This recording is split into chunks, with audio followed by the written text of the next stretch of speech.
va nous partager la prêche. S'il vous plaît, un applaudissement pour Pascal. Vous ne me voyez jamais. Allô. Go Pascal! Yeah. Mireille! Allô tout le monde. Attendez, je vais juste voir comment ça marche tout ça. Alléluia. Amen. Je suis vraiment contente de vous parler. Je sais que je suis toujours là et que je vous parle tout le temps, que ce soit avec les enfants ou avec la musique, mais ce matin, je suis vraiment, me sens privilégiée, choyée de partager avec vous mon cœur. Et puis, je crois que ce matin, Dieu a quelque chose de particulier pour chacun de nous, comme à tous les dimanches. Mais je pense que ce matin, Dieu a vraiment une parole pour nous, un encouragement, mais aussi un avertissement pour nous en tant qu'Église, en tant que campus ce matin. Donc, si ça ne vous dérange pas, j'aimerais qu'on puisse commencer en priant pour juste déposer ce que Dieu veut dire et que vos cœurs soient prêts. Donc, on va juste prier ensemble. Ah, Seigneur Dieu, merci pour ta grâce, Seigneur. Merci pour ces chants ce matin qui nous ont rappelé, Seigneur, que c'est ta présence qui transforme nos vies, Seigneur, que c'est un privilège de pouvoir se placer devant toi, Seigneur, de pouvoir t'adorer, de pouvoir te louer, Seigneur Jésus. C'est une grâce qui est incomparable qu'on a. Et que ce matin, Seigneur, on peut saisir au travers ce que tu as à nous dire, Seigneur, l'importance, Seigneur, de ton sacrifice, l'importance, Seigneur, de juste se rapprocher de toi, Seigneur Dieu, et de vouloir marcher de gloire en gloire avec toi, Seigneur.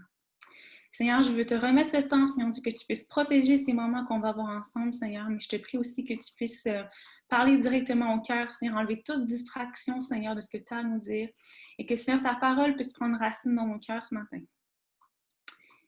Et Seigneur, qu'on puisse ce matin aussi saisir toute la dimension de ton amour, Seigneur, et juste découvrir qui tu es davantage, Seigneur Jésus. Qu'on puisse ressortir d'ici en ayant, Seigneur, cet encouragement que tu es là, que tu es bon, que tu es un Dieu d'amour, Jésus. Amen. Amen. Amen. Je vois quelques binettes. Ça fait du bien de voir des gens. Je m'ennuie de vous, guys. Pour vrai. Je suis une fille full relationnelle, puis je m'ennuie de vous. Je comprends Jimmy quand il est là. Je veux vous faire des câlins, on s'aime. Je suis dans la même vibe que toi, Jimmy. Vous me manquez énormément. Et puis, on m'a demandé avant Noël, ben Steve, en gros, il m'a appelé avant Noël pour pouvoir vous apporter un message sur la louange. Un message sur la louange, oui, je trouve parce que, hein, en ce début d'année, Oh, mon voisin vient de faire boum.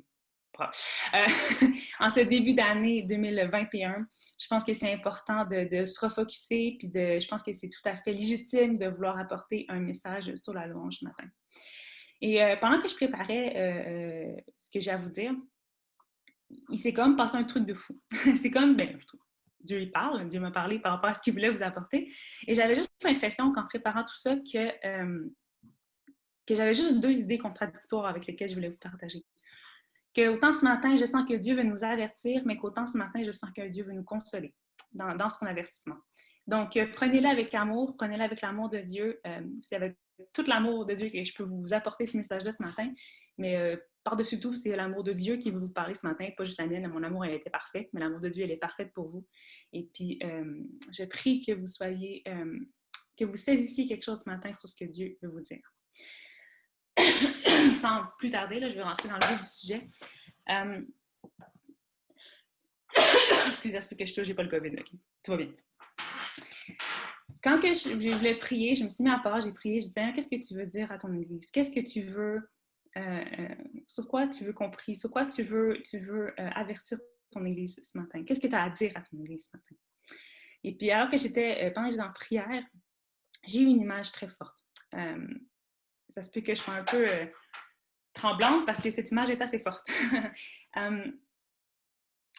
Je ne sais pas si c'est pour différentes personnes d'entre vous, je ne sais pas si c'est pour des personnes dans l'Église en ce moment ou si c'est un message pour l'Église du campus au grand complet.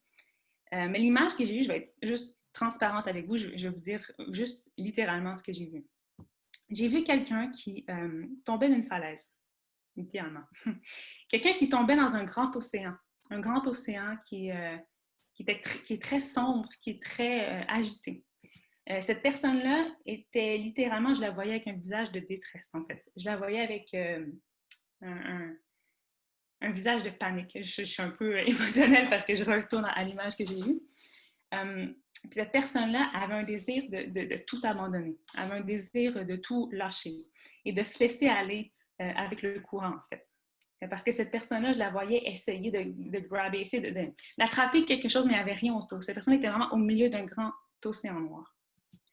Et je ne sais pas si c'est l'état de nos cœurs en ce moment, un peu en panique, oui, par les circonstances, par ce qu'on voit autour de nous, par ce qui se passe, l'actualité, encore une fois, même en 2021, comme je vous dis, qu'on passe en 2020 ou en 2021, le cœur de l'homme ne change pas, il n'y a pas de meilleure année. On a vu au travers de la semaine, encore une fois, un paquet de très bonnes nouvelles, non, de mauvaises nouvelles qui nous ont peut-être engloutis. Mais au-delà de ça, au-delà de ce qui se passe, au-delà des circonstances, je sens qu'il y a des gens dans l'église du campus, qui, littéralement, lorsqu'on a pris ce temps de louange-là, lorsqu'on a pris ce temps d'adoration-là ce matin, des gens qui se disaient « Oui, Seigneur, je te célèbre. Oui, Seigneur, je t'aime, mais sans plus. » J'entends que Dieu est bon, j'entends que Dieu est fidèle, j'entends que Dieu est grand. Ouais, je l'entends, mais sans plus.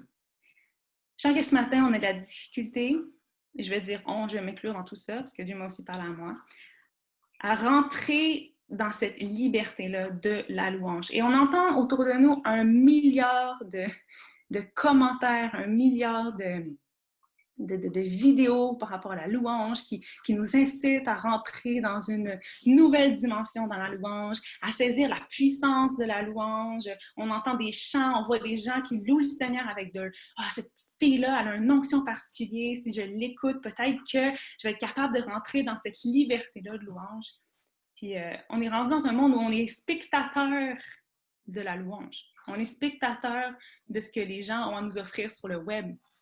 Et même que peut-être dans ton cœur en ce moment, tu étais spectateur ce matin de ce temps-là de louange qu'on avait, sans être capable de toi-même saisir et de rentrer dans cette liberté-là. Ce matin, peut-être que tu te sens seul, peut-être que tu te sens dans un océan noir. Et l'océan, dans la parole, ce que j'aime, c'est que, avec l'image, c'est que l'océan représente le monde. Les vagues représentent les circonstances, représentent le monde. Et peut-être que tu te sens englouti dans ce monde-là. Sache que tu peux trouver une liberté dans la louange. J'aimerais ça te dire que il y a 5 étapes pour entrer dans la louange. Si tu écoutes cette conductrice-là, tu vas voir, elle a une onction particulière. Si tu l'écoutes 3-4 fois, tu vas voir, tu vas commencer à avoir une liberté dans la louange.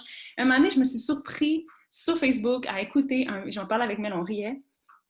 On est complètement rendu ridicule. J'étais en train, pendant 10 minutes, en train de regarder un band louer le Seigneur. Puis j'étais juste en train de le regarder, louer le Seigneur en me disant « Wow, c'est tellement, il loue bien le Seigneur. » sans saisir cette liberté-là d'adorer le Seigneur. On est rendu là.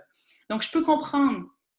Quand tu vois des gens louer le Seigneur, tu te dis « Moi aussi, je veux ça. Moi aussi, je veux cette liberté-là. Moi aussi, je veux trouver cette liberté-là, de pouvoir m'approcher de lui, d'être bien, de le louer. Je veux rentrer dans cette dimension-là de louange. » Comme je te dis, j'aimerais tellement ça te dire, voici la clé. Tu veux avoir une dimension de louange, voici les 3 clés, les 5 étapes à suivre. Et pour vrai, là, comme en préparant ce que j'ai à vous dire ce matin, je fouillais sur l'Internet, puis oh my gosh! Je pense qu'il y a tous les livres de recettes sont sur Internet pour savoir si tu veux bien louer le Seigneur. La réalité, c'est que je ne viendrai pas comme ça avec vous ce matin. La réalité, c'est que Dieu a un avertissement pour vous ce matin. Même si tu te sens dans un océan noir, même si tu sens que tu n'arrives pas à trouver cette liberté-là, même si tu te sens englouti, même si tu te sens même hypocrite de louer le Seigneur ce matin, le Seigneur veut te dire ce matin, viens vers moi et repens-toi. Le Seigneur veut qu'on se repente et qu'on retourne à nous.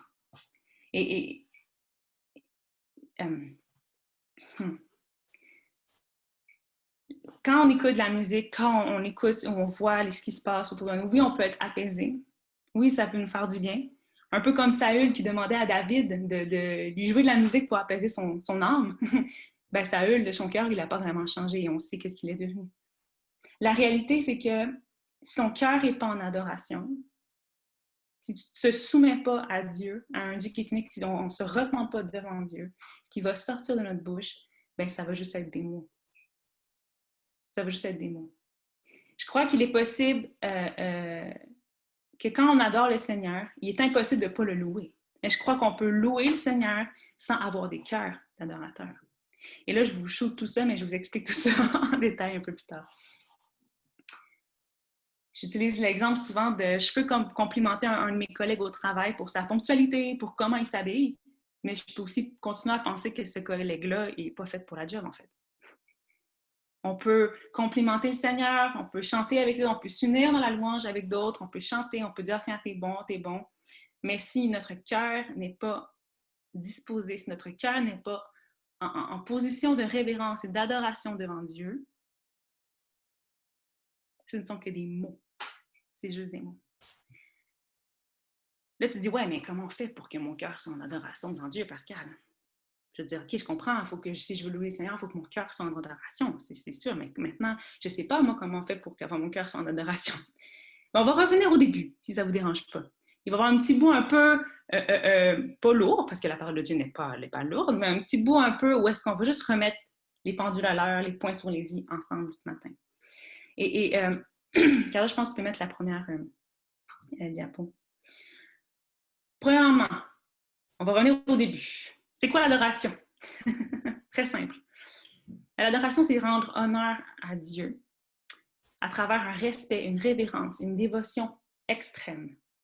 C'est se prosterner devant quelqu'un ou quelque chose pour lui témoigner son respect avec une attitude d'extrême humilité.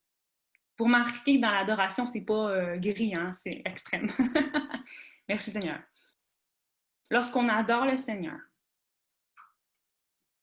on dispose nos cœurs, on place nos cœurs en révérence devant qui il est. Parce qu'on veut lui rendre honneur.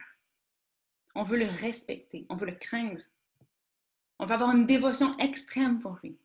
On veut se prosterner devant lui. Et ce que j'aime dans le mot prosterner, c'est que c'est une action. Quand on voit, c'est pas seulement quand on voit la reine Élisabeth un petit hochement de tête. Prosterner, c'est pas ça. Se prosterner, clairement dans la parole, les gens se mettaient les genoux au sol, le visage contre terre, en forme d'humilité, en forme d'abaissement, en forme d'abdication. De dire, je me prosterne devant toi parce que je crois que tu es meilleur que moi. Parce que je crois que tu es au contrôle et j'abdique et je me place devant toi avec humilité. Ça, c'est l'adoration. Et vous savez, dans la parole de Dieu, la première fois qu'on entend le mot adoration, c'est avec l'histoire d'Abraham et Isaac. Et j'ai envie qu'on la lise. J'ai envie qu'on passe... je ne lira pas au complet. On va lire quelques passages. Carla, si tu peux mettre l'autre diapo. Dans Genèse 22, on va attendre que Carla s'y mette. Vous connaissez tous l'histoire d'Isaac et Abraham. Quand Dieu a demandé à Abraham d'offrir son fils en holocauste, en sacrifice. Donc, le verset 1. Pardon, je tousse beaucoup. Après ces choses, Dieu mit Abraham à l'épreuve. Il lui dit, « Abraham, et il répondit, « Me voici. » Verset 2. Dieu dit, « Prends ton fils, ton unique, celui que tu aimes. » Comme s'il y en avait 12 000 fils, ça me fait rire comment Dieu fait. « Prends ton fils unique, celui que tu aimes. » Ça me fait grande manière. Isaac, va-t'en au pays de Moria, et là, offre-le en holocauste sur l'une des montagnes que je te dirai. On va descendre au verset 5. Là, Abraham s'en va, il prend le bagage, il prend ses serviteurs, il prend le fils, il prend le bois, il prend tout. Au verset 5.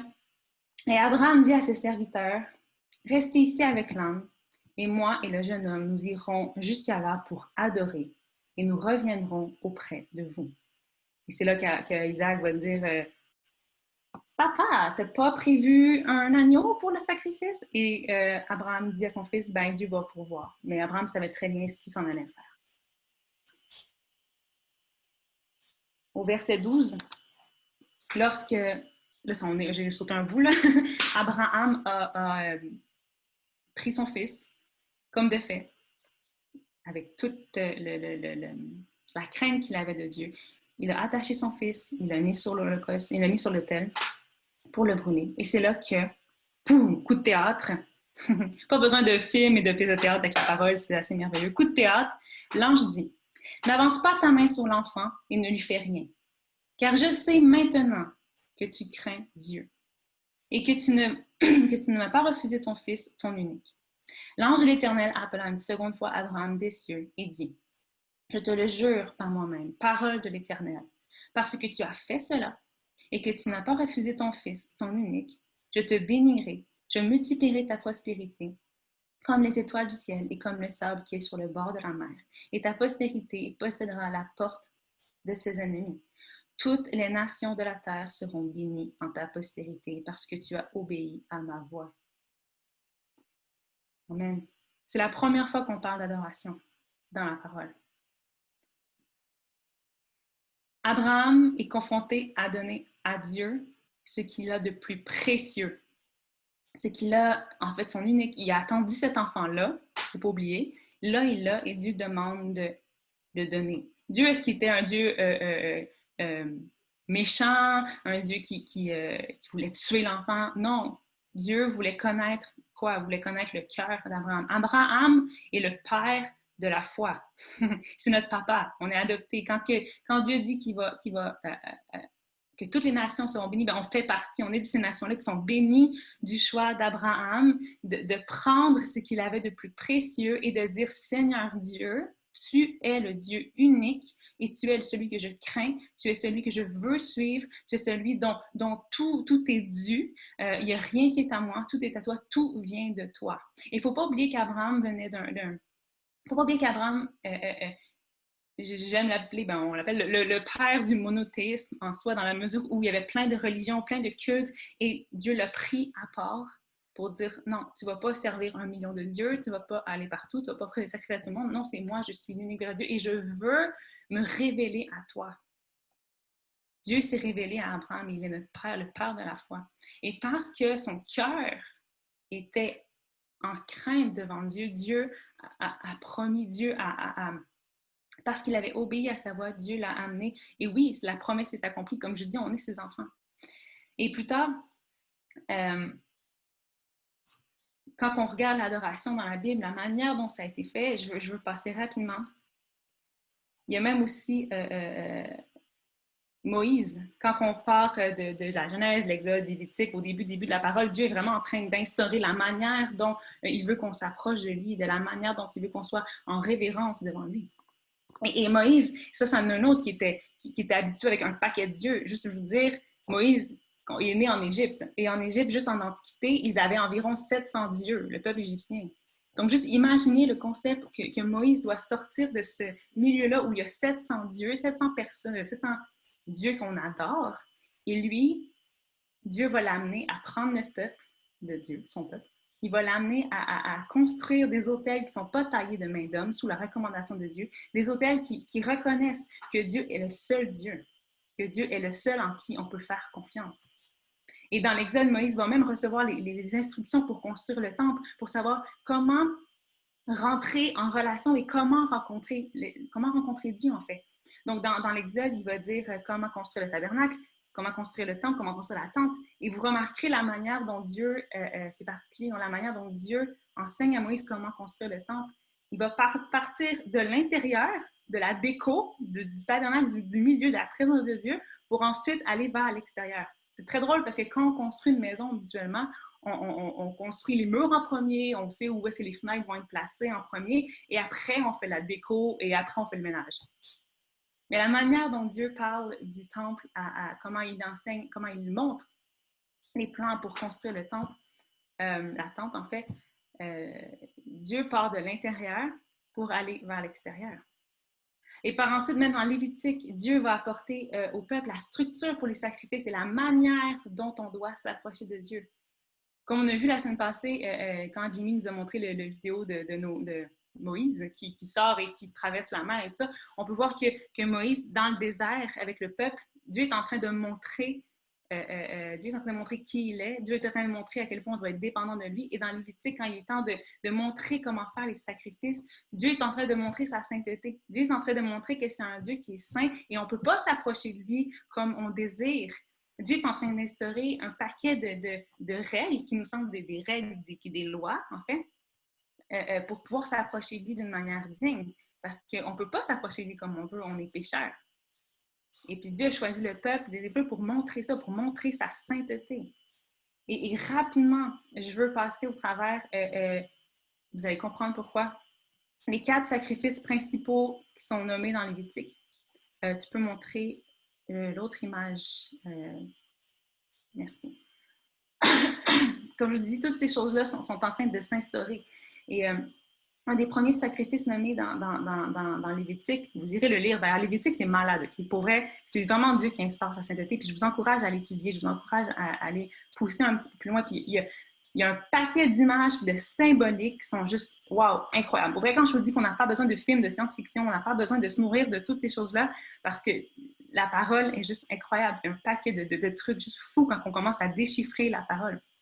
Et puis, autant, comme je dis, Moïse va apprendre à construire le temple, comprend à construire des autels. Aussi, Dieu va donner des ordonnances précises.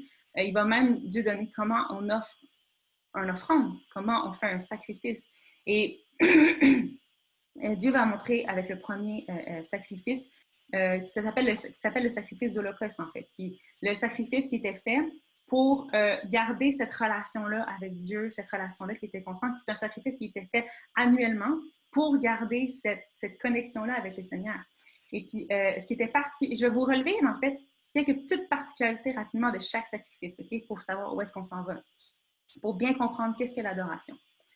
Et puis, ce qui était particulier avec l'Holocauste, c'est que l'animal était brûlé en entier, en fait. Et sur l'animal, l'adorateur qui venait posait sa main sur l'animal pour s'associer à cet animal-là, et l'animal était brûlé en entier. Il y a aussi l'offrande qu'on appelle, le sacrifice qu'on appelle le sacrifice d'offrande ou le sacrifice de don. Ça, c'était particulier parce que c'était un sacrifice qui était végétal. Ce n'était pas un sacrifice qui était animal. C'était un sacrifice qui était fait avec un pain. On devait faire une espèce de pâte, un pain, qui était fait avec du sel, de l'huile et de la farine seulement, dans lequel Dieu avait dit ne pas mettre de miel, ni ne mettre de levain, en fait. Le levain qui représente l'orgueil et le miel qui représente les paroles mielleuses. Donc, on ne peut pas s'approcher de Dieu en faisant comme avec orgueil ou en voulant attirer sa faveur avec nos paroles mielleuses. C'est une des particularités de ce sacrifice. Ensuite, il y avait le sacrifice d'action de grâce, qui encore aujourd'hui, on célèbre, on fait les actions de grâce. Et la particularité de ce sacrifice-là, c'est que c'était la meilleure partie qui était brûlée à l'Éternel. On prenait un animal, on coupait les meilleures parties, et c'est ça, quand on lit ce sacrifice-là, by the way, ça donne envie de manger, là. Ça donne envie de manger un barbecue. Mais ce sacrifice-là était fait, les meilleures parts étaient brûlées à l'autel. Et le reste de la viande était séparé avec les Lévites, et la personne qui venait faire le sacrifice d'action de grâce, elle pouvait repartir avec un bout de viande et aller manger avec sa famille et célébrer. Et on l'appelle aussi le sacrifice de communion. On en a parlé ce matin, d'être en communion avec les autres. C'est un sacrifice de communion. Il y a aussi le sacrifice d'expiation des péchés qui était aussi fait, un autre sacrifice. Celui-là avait comme particularité que le sang de la bête qui était tuée devait être répandu devant le voile, devant la présence de Dieu, devant Dieu. Et la bête devait être brûlée à l'extérieur. Elle n'était pas brûlée dans le camp, mais elle était brûlée à l'extérieur. Parce que la bête, elle était impure, on avait associé notre péché à cette bête-là. Tout ça pour dire à quel point, juste pour que vous réalisiez ce matin l'importance du sacrifice que Jésus a fait pour nous. Le peuple devait faire ces choses-là continuellement. Certains sacrifices étaient obligatoires pour garder cette relation-là avec Dieu, mais d'autres sacrifices étaient aussi involontaires pour avoir la faveur de Dieu. Et ce matin, c'est important qu'on comprenne que Jésus est venu pour accomplir tous ces sacrifices-là. Et dans la prochaine slide, lorsque Jésus se présente devant la femme samaritaine et qu'il lui dit, by the way, la femme samaritaine qui est une femme qui déjà était une femme, fait qu'à l'époque, les femmes étaient mises à part, étaient un peu plus rejetées, je te dirais, un peu plus vulnérables. Et puis, cette femme-là, Dieu avait vu son cœur qui disait, Dieu a dit, tu dis que tu es mariée, mais l'homme que tu as en ce moment, c'est pas ton mari, tu as eu 5 maris. Puis Dieu est vraiment en train de révéler le cœur de cette femme-là pour arriver et dire, dans Jean 4, 23, 24, « Mais l'heure vient, et elle est déjà venue, où les vrais adorateurs adoreront le Père en esprit et en vérité, car ce sont les adorateurs que le Père demande. Dieu est esprit, il faut que ceux qui l'adorent en esprit et en vérité. » Il est en train de dire à cette femme-là, oui, mais la femme dit, nous, on va adorer là, les Juifs vont adorer là, toi, qu'est-ce que tu dis, Seigneur? Et Dieu dit qu'il va chercher des adorateurs en esprit et en vérité.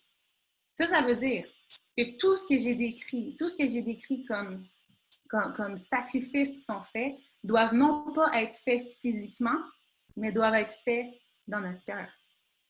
Et essayer de comprendre ce matin le lien que je veux faire avec ça. Il y a une manière dans notre cœur qu'on doit s'approcher de Dieu, une manière avec révérence, une manière avec action de grâce, avec la manière dont le sacrifice est fait. Et Jésus est venu accomplir, Jésus était l'agneau qui était parfait, sans tâche, qui a été sacrifié au complet. Jésus est venu, il était un don parfait, un don qui était sans orgueil, qui était sans culpabilité, pas sans orgueil, sans parole niaiseuse. Il est venu, il s'est offert en don. Il s'est offert aussi pour qu'on puisse vivre cette communion-là ensemble. Il s'est aussi offert pour nous laver de nos péchés. Il est venu accomplir tous ces sacrifices-là. Et dans Hébreux 13, ça dit, je pense que la prochaine diapo, on va lire à partir du verset 8, « Jésus-Christ est le même hier et aujourd'hui et éternellement. Amen. Ne vous laissez pas entraîner par les doctrines diverses et étrangères, car il est bon que le cœur soit affermi par la grâce et non par les aliments qui n'ont servi de rien à ceux qui s'y sont attachés. Nous avons un autel dont tous ceux qui font le service au tabernacle n'ont pas le pouvoir de manger. Les corps des animaux dont le sang est porté dans le sanctuaire par les souverains sacrificateurs pour le péché sont brûlés hors du camp. C'est pour cela que Jésus aussi, afin de sanctifier le peuple par son propre sang, a souffert hors de la porte. Sortons donc pour aller à lui hors du camp en portant son opprobre. Car nous n'avons point ici-bas de cité permanente, mais nous cherchons celle-ci qui est à venir. Amen. Par lui, offrons sans cesse à Dieu un sacrifice de louange, c'est-à-dire le fruit de nos lèvres qui confesse son nom. Et n'oubliez pas les bienfaisances et la libéralité, car c'est à de tels sacrifices que Dieu prend plaisir. Amen. La louange, c'est quoi?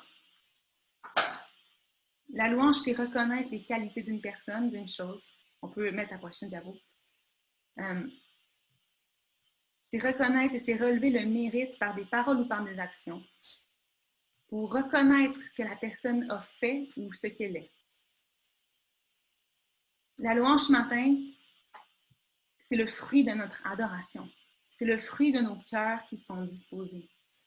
Et lorsqu'on est en adoration devant Dieu, lorsqu'on sacrifie notre chair avec, lorsqu'on s'identifie à Christ, Christ qui a tout payé sur la croix, Christ qui s'est sacrifié pour nous, et lorsqu'on s'identifie, comme le sacrificateur mettait sa main sur la bête, sur l'animal, pour s'identifier à cet animal, on veut s'identifier à ce que Christ a fait. On veut mettre notre main spirituelle, on veut s'identifier à ce que Jésus a fait pour nous sur la croix, venir en humiliation et on veut venir à la rencontre de Dieu. Et lorsqu'on est à la rencontre de Dieu, lorsqu'on comprend qui il est, on ne peut pas faire autrement que de le louer et que le célébrer parce qu'on sert un Dieu qui est bon.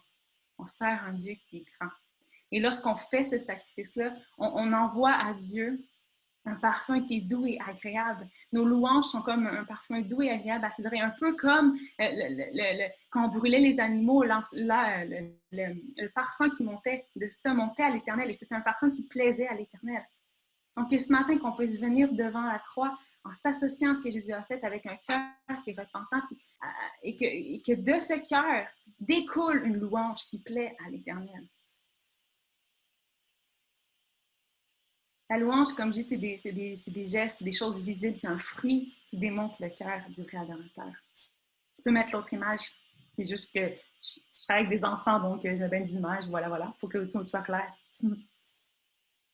Jésus s'est offert comme un sacrifice pour nous et on veut juste être un sacrifice vivant, en fait, et vivre avec cette continuellement en se plaçant devant Dieu et que notre louange soit agréable à l'Éternel. Par contre, je vais juste placer mon... Voilà, parce que je pense que mon ordinateur chauffe un peu. Il y avait, avec la parole que j'ai reçue, avec l'image que j'ai eue par rapport à cette détresse-là que je voyais. Dieu veut aussi, comme je vous ai dit, nous avertir en tant qu'Église et puis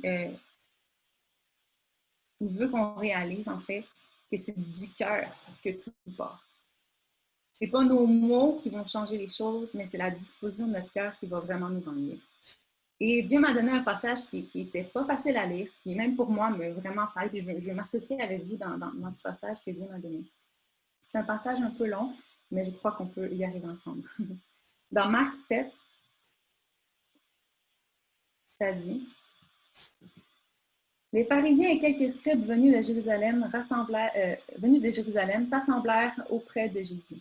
Ils virent quelques-uns de ses disciples prendre leur repas avec des mains impures, c'est-à-dire non lavées. Donc Jésus arrive avec ses disciples et il est en train de manger avec des pharisiens. Or, les pharisiens et tous les Juifs ne mangèrent pas sans s'être soigneusement lavé les mains, conformément à la tradition des anciens. Et quand ils reviennent de la place publique, ils ne mangèrent qu'après s'être purifiés. Ils ont encore beaucoup d'autres observances traditionnelles, comme le lavage des coupes. Tout ça pour dire que les Juifs avaient plein de traditions pour laver les coupes, les vases, les reins et tout. Donc, se laver les mains avant de manger. Il va de soi, en guillemets. Les pharisiens et les scribes demandèrent à Jésus: pourquoi tes disciples ne suivent-ils pas les traditions des anciens, mais prennent-ils leur repas avec des mains impures?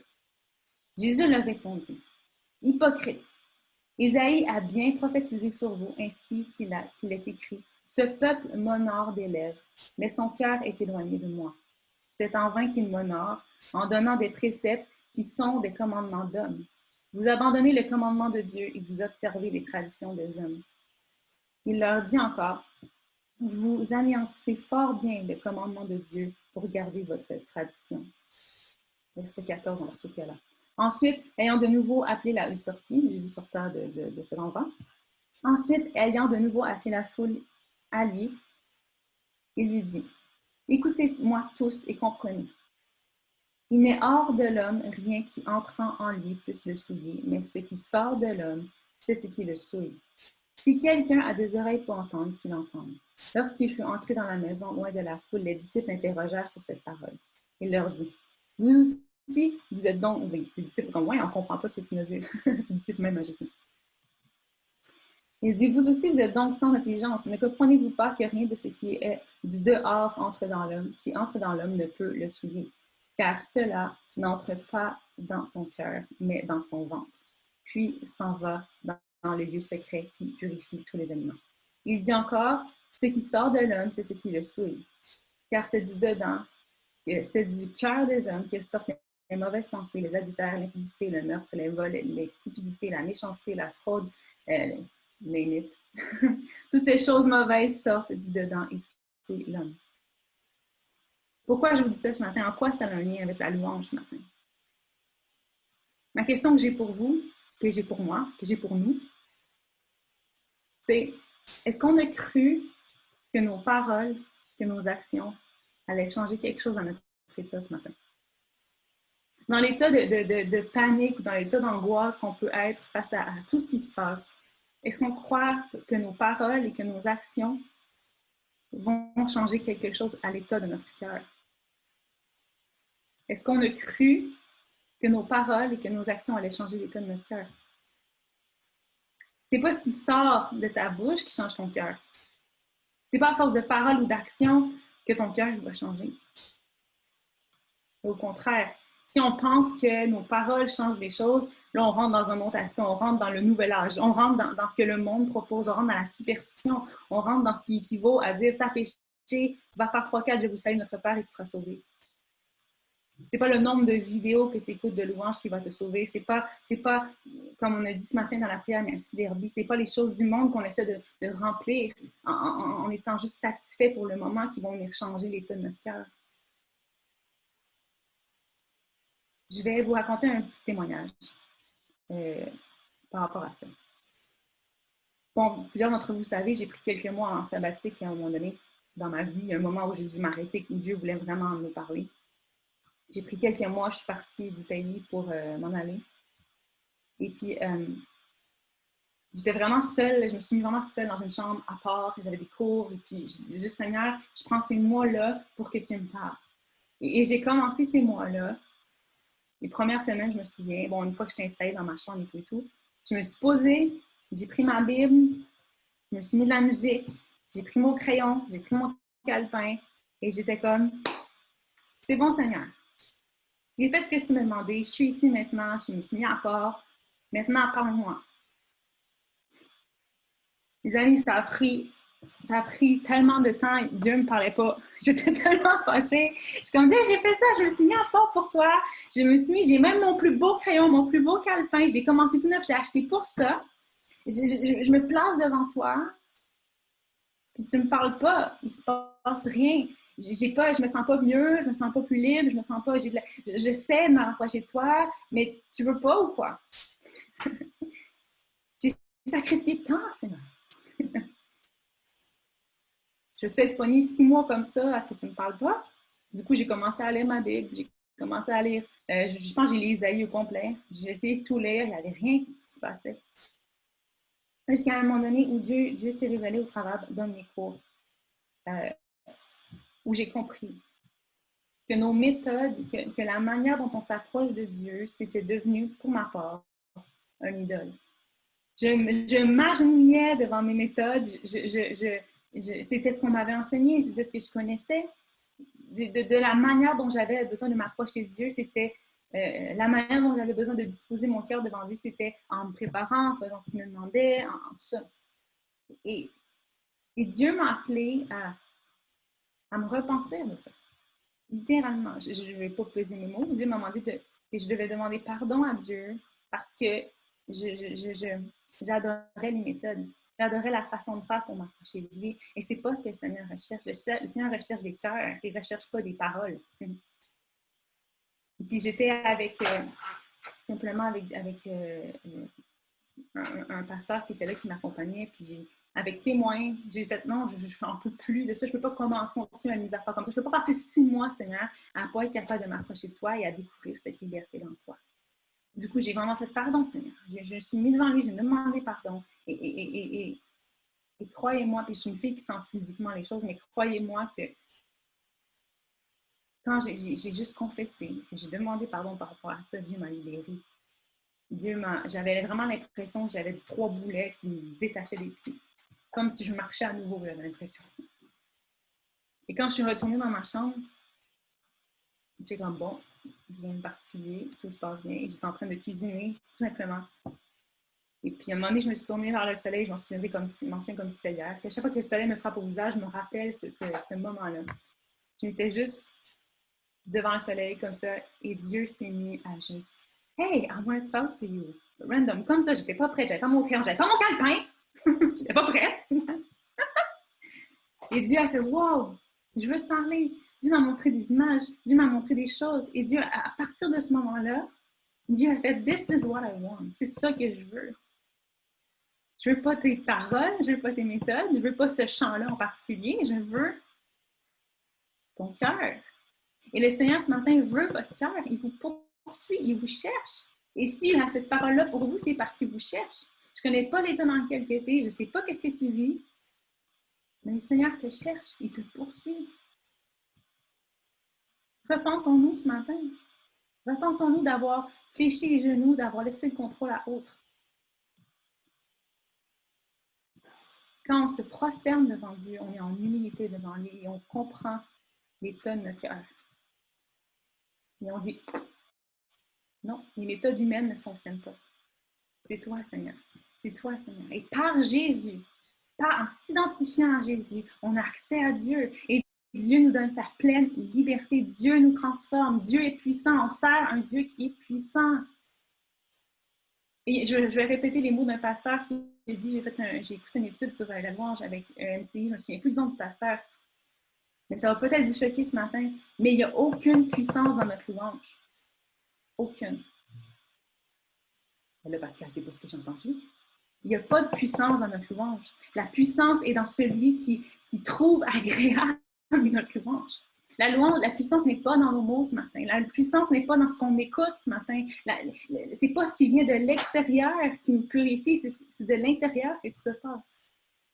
Amen. J'espère que ça vous encourage ce matin. J'espère. C'est pas quelque chose de lourd ce matin parce que, alléluia. Quand on regarde à la croix, à ce que Jésus a fait, on ne peut pas rester indifférent. On ne peut pas rester indifférent parce que la croix nous amène à Dieu. Et quand on voit Dieu, les anges dans le ciel sont constamment en face de Dieu, constamment. Et constamment, depuis le début des temps, depuis l'éternité, les anges sont le Saint, Saint, Saint et le Seigneur, Saint, Saint, Saint. Ils ne se tannent jamais. Moi, je suis comme, man, on va faire ça pendant l'éternité, Seigneur. Les anges louent le Seigneur et disent Saint, Saint, Saint. Ils ne peuvent pas faire autrement que dire que Dieu est saint. Parce qu'à chaque fois qu'ils se tournent vers Dieu, ils découvrent une autre parcelle de qui il est. Ils découvrent encore qui il est. Dieu est saint.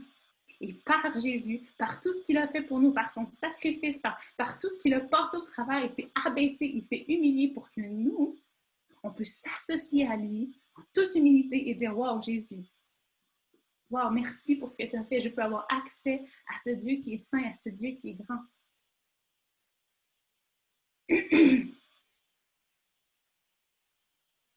Dans Romains 12, 1, je ne pense pas que j'allais celui-là. Paul dit, non, ça je tombe. Non, je ne l'ai pas.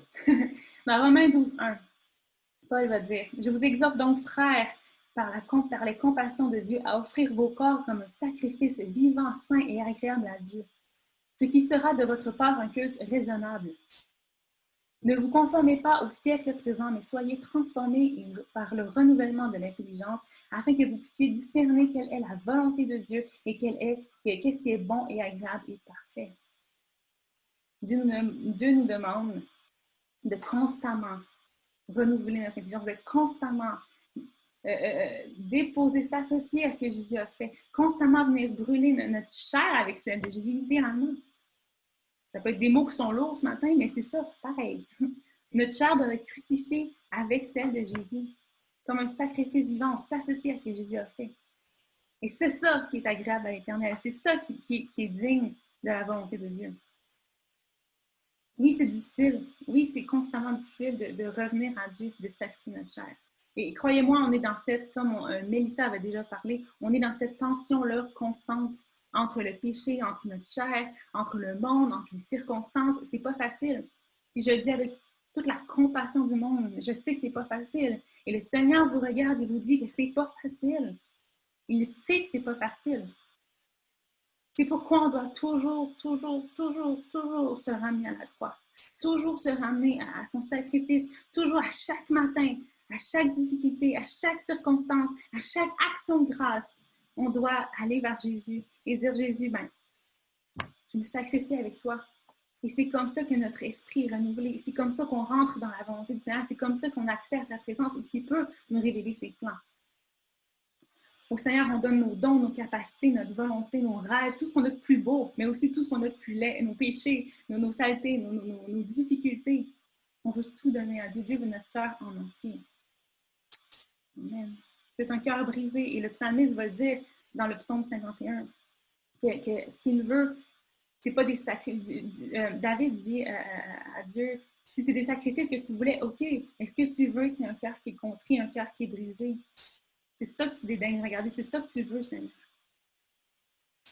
Et je vous ai un petit peu menti en disant que j'aimerais ça vous donner ce matin les 5 clés pour vous rapprocher de Dieu, les 6 étapes pour vous rapprocher de Dieu. Mais sachez qu'il y a une seule clé pour se rapprocher de Dieu, puis une seule clé pour connaître cette liberté-là dans la louange. Et tu peux mettre la prochaine diapo. Cette clé-là, tu peux mettre la prochaine. Cette clé-là, elle est en forme de croix. C'est la seule clé qui peut te permettre d'avoir accès, avoir une liberté en Jésus. Tu peux mettre l'autre, je l'ai dessus. This is the only key. Ça, c'est la seule clé qui peut t'amener dans la liberté avec la louange. Tout ça, effets spéciaux, enfants, j'ai mis une croix. Amen. La seule clé qui peut nous permettre d'avoir cette liberté-là dans la louange, elle est en forme de croix. Et cette croix-là, c'est une croix devant laquelle on peut... on n'utilise pas des méthodes humaines pour s'approcher de cette croix-là. Un peu comme Moïse qui, à Dieu, lui avait demandé de construire des autels avec des pierres qui étaient non taillées, non de main d'homme. Dans la même idée, on arrive sans méthode, pas avec nos manières humaines de s'approcher de lui. De la même manière, on veut s'associer à cette croix-là comme le sacrificateur qui mettait sa main sur la bête. On veut s'associer à cette croix-là, s'associer à ce sacrifice-là. De la même manière, on veut laisser ce qu'on a de meilleur en action de grâce à l'Éternel, nos dons, nos capacités, ce que Dieu nous donne, les rêves que Dieu t'a donnés, les ambitions que Dieu t'a données, ça lui appartient. De la même manière, on va offrir ce qu'on a de meilleur à l'Éternel. De la même manière, on veut s'approcher de cette croix-là sans orgueil, sans paroles flatteuses, sans paroles qui veulent obtenir faveur de l'Éternel, mais avec toute humilité, comme la pain, comme l'offrande qui était donnée avec le pain, qui était sans miel, qui était sans levure, sans orgueil. Une croix qui nous donne accès à la présence de Dieu, à un Dieu qui est puissant, un Dieu qui est grand, un Dieu qui est aimant et un Dieu qui nous transforme de l'intérieur vers l'extérieur, comme la construction du temple. Nous sommes le temple de Dieu. Dieu veut nous transformer de l'intérieur vers l'extérieur. Oui, c'est pas facile. Oui, il y a des épreuves. Puis quand j'ai eu l'image de cette personne-là qui est en panique dans l'eau, dans cette mer-là, Dieu veut juste te dire ce matin, au travers ces épreuves-là, avant d'abandonner, Dieu veut juste te dire ce matin, premièrement, qu'il t'aime. Premièrement, qu'il a beaucoup plus à cœur comment t'appelles? Ton caractère que ton bien-être ce matin. Pourquoi je dis ça? Ça peut paraître cruel de dire que Dieu veut plus travailler notre caractère que notre bien-être, que notre confort. Mais parce que Dieu sait à quoi il nous arrache. Dieu sait qu'il a un plan derrière. Et je pense que dans la difficulté, c'est facile de perdre de vue qu'à la base, Dieu a son plan. Et qu'à la base, Dieu veut nous amener avec lui pour l'éternité dans le ciel et chanter Saint, Saint, Saint avec les anges. Mais aussi, il ne faut pas perdre de vue la réalité qu'il y a un enfer. Pas perdre de vue que des gens, chaque jour, meurent et vont en enfer. Et lorsque on est dans l'épreuve et qu'on n'est pas en adoration devant Dieu, alléluia, lorsqu'on n'est pas en adoration devant Dieu et en pleine soumission à lui, on ne peut pas arriver à louer le Seigneur. Et lorsqu'on est en soumission devant lui, lorsqu'on est totalement en lui laissant totalement le contrôle, on ne peut pas faire autrement qu'avoir les regards fixés sur lui et le louer. Et c'est là que les gens vont venir à Christ en voyant des gens qui, dans la tempête, dans les épreuves, ont une paix grande, sont capables d'exprimer, sont capables de danser, sont capables de louer, parce qu'il y a une révérence profonde qui est là. Et c'est la seule manière dont les gens vont venir à l'Église. Et j'ai envie de vous dire que dans ton épreuve, c'est pas tes mots qui vont te sauver, je te le répète encore. Quand on voit Paul et Silas qui étaient en prison, c'est pas les mots et les prières qu'ils ont fait, le chant qu'ils ont choisi. Si c'était le cas, on aurait su c'était quoi le chant, on se serait mis à le chanter pour être délivré. C'était la disposition de leur cœur. Paul était complètement soumis à Dieu. Il était capable de se réjouir dans son épreuve parce qu'il savait quelle était la cause et quel était le but de tout ça. Même, on peut aller dans l'Ancien Testament avec Jéricho, les murs qui se sont effondrés, le peuple qui a fait effondrer les murailles avec leurs cris de voix. Mais la réalité, c'est par la foi qu'ils ont fait tomber les murs. C'est pas parce qu'ils ont dit des choses. La réalité, c'est que leur cœur était en pleine confiance que Dieu allait agir. Ça venait de l'intérieur. Et je prie pour vous que ce matin, que louer Dieu dans l'épreuve, ça soit pas juste une manière de se convaincre,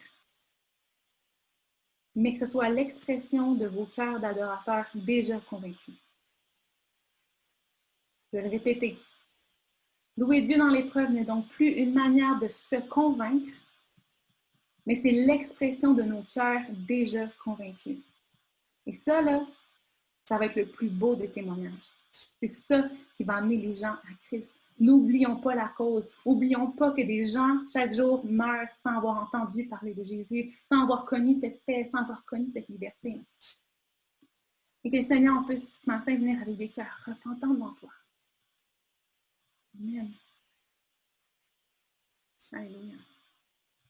On va finir avec le psaume 34, simplement, qui dit Je bénirai l'Éternel en tout temps.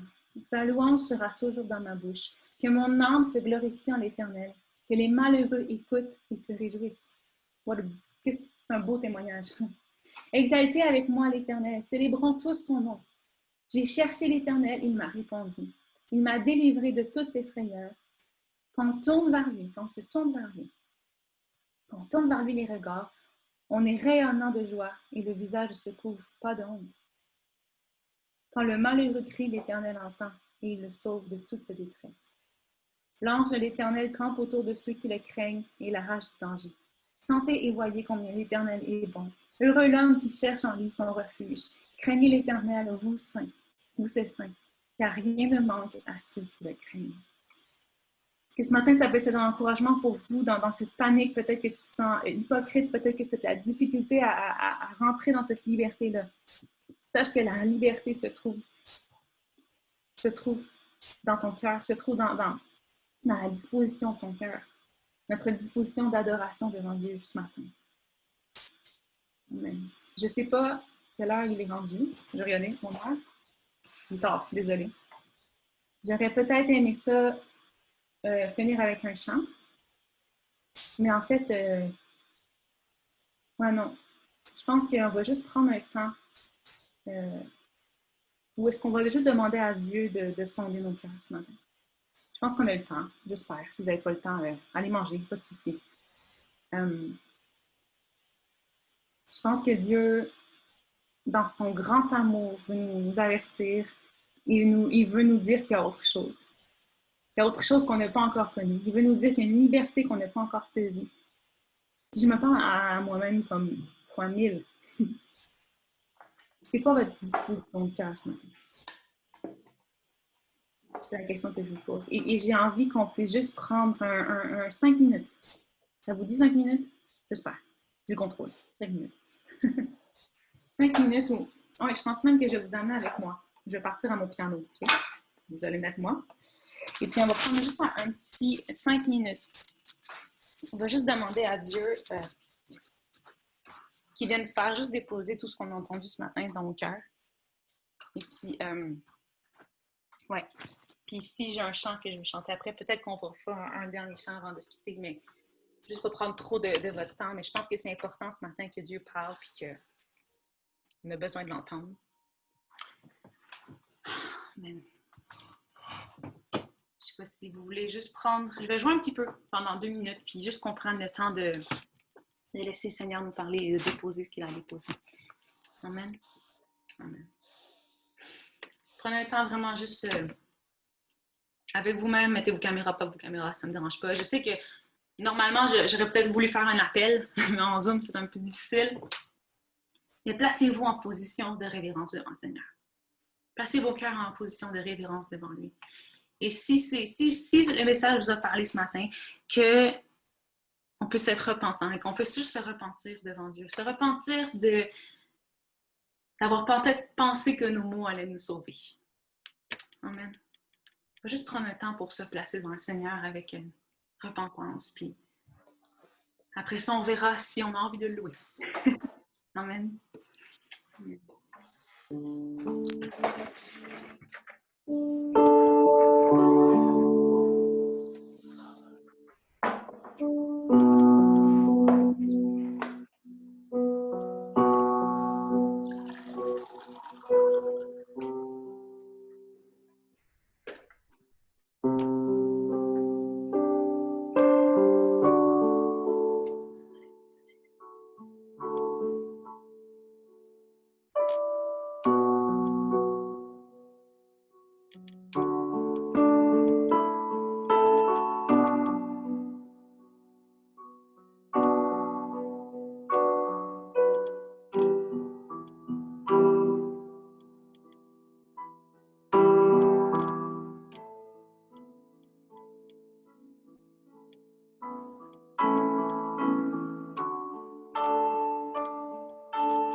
Soyez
bénis ce matin. Wow, merci Seigneur. Wow. Merci Pascal parce que tu étais obéissant. Accepter que Dieu puisse utiliser d'apporter sa parole ce matin. Merci beaucoup. Merci à Amel aussi qui a apporté la louange. C'est vraiment bien. Et j'aime ton témoignage. Puis merci du fait que tu l'as partagé parce que je pense que ça va beaucoup aider du monde. Parce que même moi, je n'étais jamais aussi libre jusqu'à ce que j'abandonne mes façons de faire. Et je pense que ça va vraiment toucher les cœurs. Puis, je ne veux pas vous dire vraiment beaucoup de choses. Peut-être un jour qu'on va être capable de réunir ensemble, on pourra avoir des moments de discussion ou des études bibliques ou un moment juste de partage. Juste ça, parce que le dimanche matin, on est limité par le temps, on ne peut pas vraiment prendre le temps de faire des petits partages. J'aurais bien aimé entendre la vie de chaque personne, mais on sait qu'on ne peut pas. Mais un jour qu'on va avoir le temps, puis on pourra faire des journées de partage. On peut plus vraiment partager ce que Dieu a fait. J'espère que tout le monde a été béni, que le message était vraiment fort, ça m'a pas beaucoup parlé. Puis j'espère que Dieu a parlé et a touché les cœurs de nos frères et sœurs. Merci. Puis je vous aime beaucoup. Et passez une bonne semaine. Puis on se voit dimanche. Puis on n'a pas d'autres annonces pour le moment. Puis j'espère que d'ici dimanche prochain, on aura d'autres annonces. Et merci encore, Pascal. Et vous pouvez démuter pour vous dire coucou, salut. Si vous n'avez pas eu le temps de dire bonne année, ben, il n'est jamais trop tard. Vous pouvez prendre le temps de le faire. Puis je vous aime. Pour moi, c'est fini. Puis si vous voulez rester plus, ben, moi, j'aimerais ça en parler. Donc, jaser.